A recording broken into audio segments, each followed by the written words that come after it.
He's one of the most powerful politicians in South Carolina politics. And in this special edition of Quintin's Close-Ups, I sit down with State Representative Wendell Gilliard.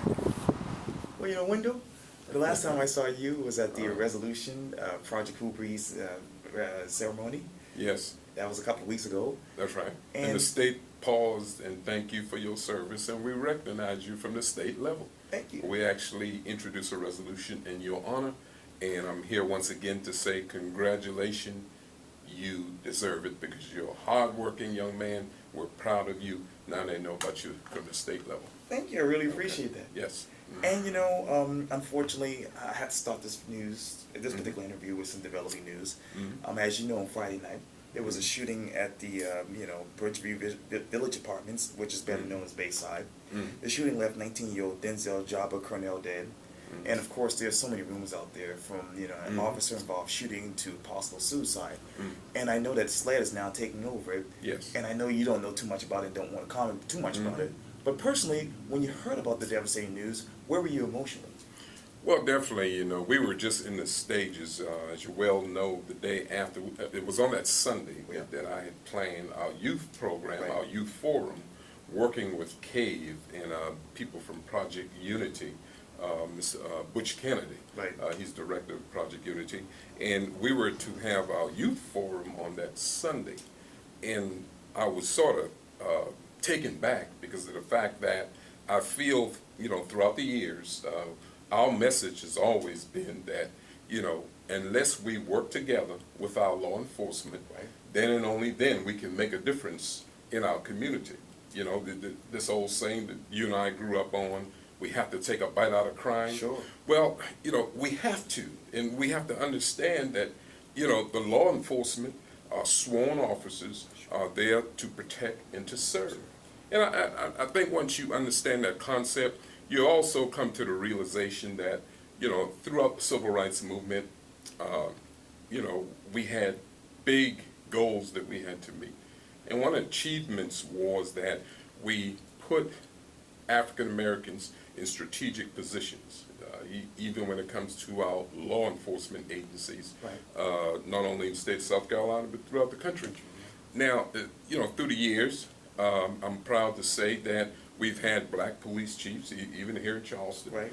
As you well know, Chief Greenberg, and now we have Chief Mullen, and we have other, elected, law enforcement who are African Americans in high position in our police department. And I think we ought to be proud of that. And through the years, we build up a relationship. Now, if you were to ask me, Wendell, well, is all the law officers, are they good for the agencies? I would tell you no, because I look at, I compare it to communities, you don't have all good neighbors, you don't have all good citizens, but that shouldn't reflect the whole community. Just like one bad officer, if that's the case, I'm not commenting on this case, of course not, because I don't have the facts, I go by facts, statistics. And I can assure you, once we learn the facts, and we look at the history and everything, then we ought to ascertain where we want to move from here as far as this issue is concerned. This just unfortunate incident, because no matter how the chips, which way the chips might fall, the young man has lost his life. And everybody wants to know how, why, and I think we ought to all be calm. And just let the SLED agency do their work, and let's go by facts and not rumors. Believe it or not, I was in my house, and I started getting phone calls. I mean, my cell phone just lit up like a bulb. And you listen to everybody that called me that night. First, it was a white officer that shot a 14-year-old black man. And even in the midst of all that, I was like, well, not, don't. All this emotional, attitudes and everything. And I was like, everybody just be calm, let's get the facts. Well, the next morning, it had shifted. It was a black officer who shot, who supposedly, allegedly, this is what people state, that this guy shot a 19-year-old. So the facts, no facts was there, but the rumors were steady shifting. You see, that's why we shouldn't we shouldn't be so fast to act because social media, you and I well know, by virtue of social media, you know, we have to be very cautious these days. People get out there and put these rumors on Facebook and Twitter. You know, yes, and as you well know, these rumors have caused wars in other countries, caused innocent people to die. You know, so we have to be very mindful of that. You know, because we live in a society today. You know, social media is the thing, and we have to be very cautious of that. Yeah. I would not, you know, I wouldn't want to impede the process of building a relationship with our law enforcement. I think we've been doing a tremendous job. You know, we have agencies like the NAACP working with our law enforcement here in the state of South Carolina and here in Charleston. I know that they're trying to develop a relationship, which is always good for the community. You know, one of the things that our program was going to come up with that Sunday is the fact that we wanted the young people to open up and talk with us, and we would be there to help them. We want their voices to be heard.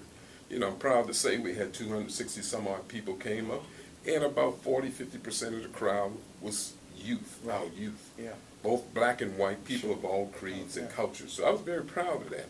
Now, one thing that we did take away from there, that this thing that you and I know we call snitching, it's been very detrimental to our community.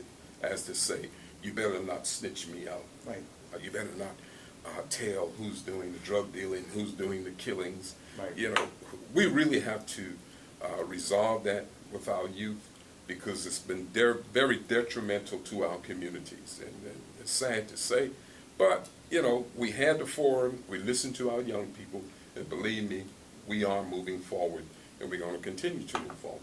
And let's turn to homelessness, because I got a phone call from you in early May, around 6 p.m. on Wednesday afternoon, and you basically told me that you just got out of a meeting with Governor Haley, that is, in Columbia, and I know that you're trying to get something passed so that you can take care of that situation. Yes. Well, you know, I was trying to meet the governor for the last 6 months, and she finally decided that she would meet, and I met with her and the director of the South Carolina Coalition for the Homeless here, fine young man, Miss Sonia Jones. She works with a lot of homeless children here in Charleston County. So I asked them to go in the meeting with me, and I felt the meeting was very productive. One of the things that I wanted to come out of that meeting, that we would get the governor to commit as to help us approve a law that states that you would have to give our law enforcement agencies, starting with our state troopers on down to the county, local municipalities, you would have to provide them with information as to hand out to anybody that they might come upon that are homeless. And in that booklet, it would show them how to, where to, and when to. You know, the information provided by our law enforcement is very important that we give to our homeless people. You know, there are 10,000 people homeless here in the state of South Carolina alone. And I think that we can eradicate that. I'm a strong believer in that. We're the greatest country in the world. You know, and we should not have one homeless person in this whole country. Now, you know, they say on any given time in the country is 1.3 million people who are homeless in the country. And as to add insult to injury, 250,000 of those people are veterans. You see, it is sad. And here we are, the breadbasket of the world. You know, and God has blessed a lot of people in this country. We have billionaires, trillionaires, millionaires. And I'm talking about black and white, people of all creeds and culture who are fortunate. But I really think that, you know, instead of caring more about animals, we are to care more about our brothers and sisters. Okay? Because, you know, you read these stories, how these millionaires leave all the hundreds of millions of dollars to dogs and cats. Well, to me, that's somewhat of an insult. When we know in the country we have people who are actually literally dying in the streets for lack of health and food, you know, so it's just sad. But we can turn it around. I'm optimistic about anything in life. You know, and you have to be in this field. Yes. And something you'll probably always remember is this. Old Lordy Yes. Those are the words that you used to describe the rare sighting of a 12-foot alligator on Sandy Yes. Island. Yes. Take me back down memory lane Yes. and tell me, what did you remember about that incident? Well, I was on Myrtle Beach Right. one weekend, Yeah. and I had a friend of mine with me, and I was telling her that, look, I want to show you where this boat landing is, Right. because it's a very unique situation about Sandy Island. Oh, yeah. You know, here you have a situation, I think it's the only situation in the country where you have about 30, 40 family members that owns over 20-mile stretch of island. Yeah. Huh? Right out there in the on the river out there. Right. But anyway, I told her I wanted to show her the boat landing. Yeah. Where people have to come to and fro. So Right. we went down this 6-mile road, and we got out the car, showed her around. Lo and behold, somebody pulled up from Sandy Island on one of these small makeshift boats, and I Right. was telling her, I said, now see, that's why they need, they need a bigger boat. Sure. Mm-hmm. They need a ferry. You understand what I'm saying? A huge boat so they can carry the senior citizens and the children, so they can conduct their everyday life. And after that, we decided to get back in the car, and we decided to turn back down the road that we had actually come, that we used to get in there. Right. Yeah. Yeah. And I looked up, and first thing I thought was, I told her, I said, my God, a piece of limb.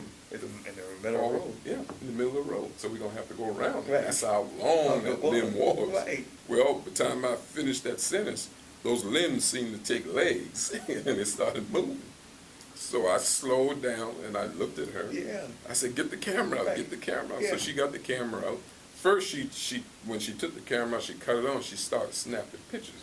Then I looked at her, and I said, no, they'll never believe us. Switch it to video. And that's what you caught, on video. 12 Now, foot. look, this was not, they're saying now it's about a 15-footer. Because if you look at the length of the lane and the tail, right. yes, I would have never thought that it would have gone viral. Right. It did, And because it it was all showing all over the country. Yeah. Yes, but that was a huge gator. The chances that I had like hitting the lottery, I first hit the lottery, I can buy the gator. Yeah. Yeah. Well, seeing an alligator is rare, but Yeah. it's so hot lately, recently, and they need a respite just like a lot of people. True. And when it comes to getting a respite here in Charleston, a lot of our African American people choose swimming. They go to the Yes. pools and the parks and the landings. And I know that you're trying to get a resolution passed to make certain that people keep themselves safe, Yes. particularly our young African Americans. Amen. Every May I pass a resolution. Since I've been to the State House, every month of May, we would recognize that as Water Safety Month. Right. And in the resolution, we're asking all the teachers in public schools, they take a couple of hours and teach the young kids before they're let out for the summer. Yeah. Teach them about water safety. Safety, Teach them about the hazards being around waters. Because, here in the great state of South Carolina, we've been blessed with rivers, lakes, swamps, Atlantic Ocean. Right. We have to understand that every summer you pick the paper up, somebody's drowning. Right. Somebody's dying in such a way. And we have to put a stop to that. Sure. When I first got elected to the State House, I actually tried to implement a law to put in all public school curriculum swim classes. I remember that.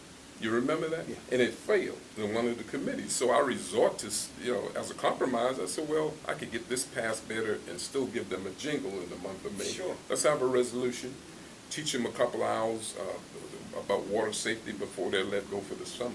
So that's what I do every May. Okay? Yeah. And speaking of cool, let's talk about something that is really a fixture around here, Project Coolbreeze. Tell me what's new this year. Well, we've been blessed. We're in our 15th year of Yeah. Project Coolbreeze. The calls are coming in.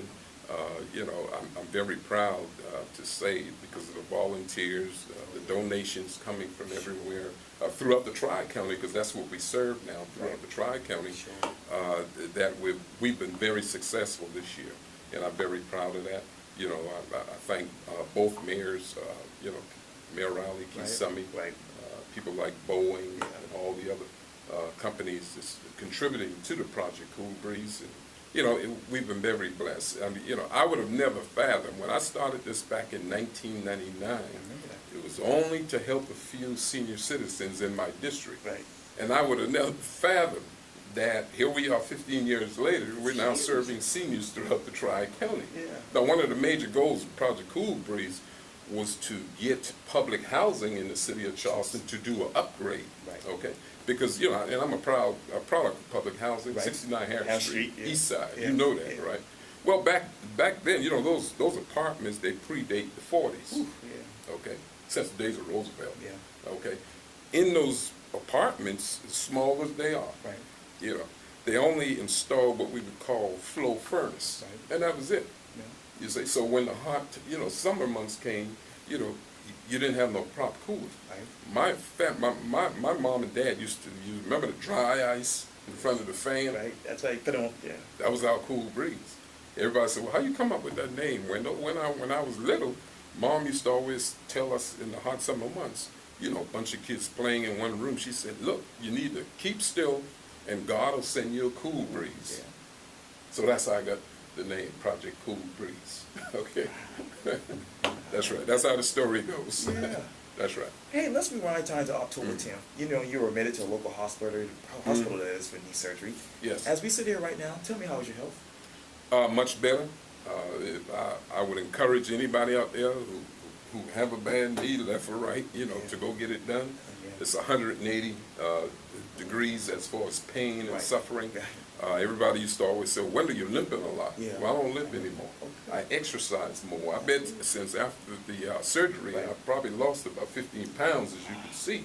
I wish I had a before And after you know, pictures. Yeah, so everybody can see it.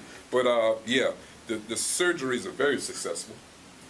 They now use titanium, you know, and that part of alloy is only found in Africa. Okay. I always tell people I got the motherland. I got part of the motherland in my knee, you know, because it's titanium. Titanium, They right. used to use plastic, Okay. but now they've shifted to the titanium. You Okay.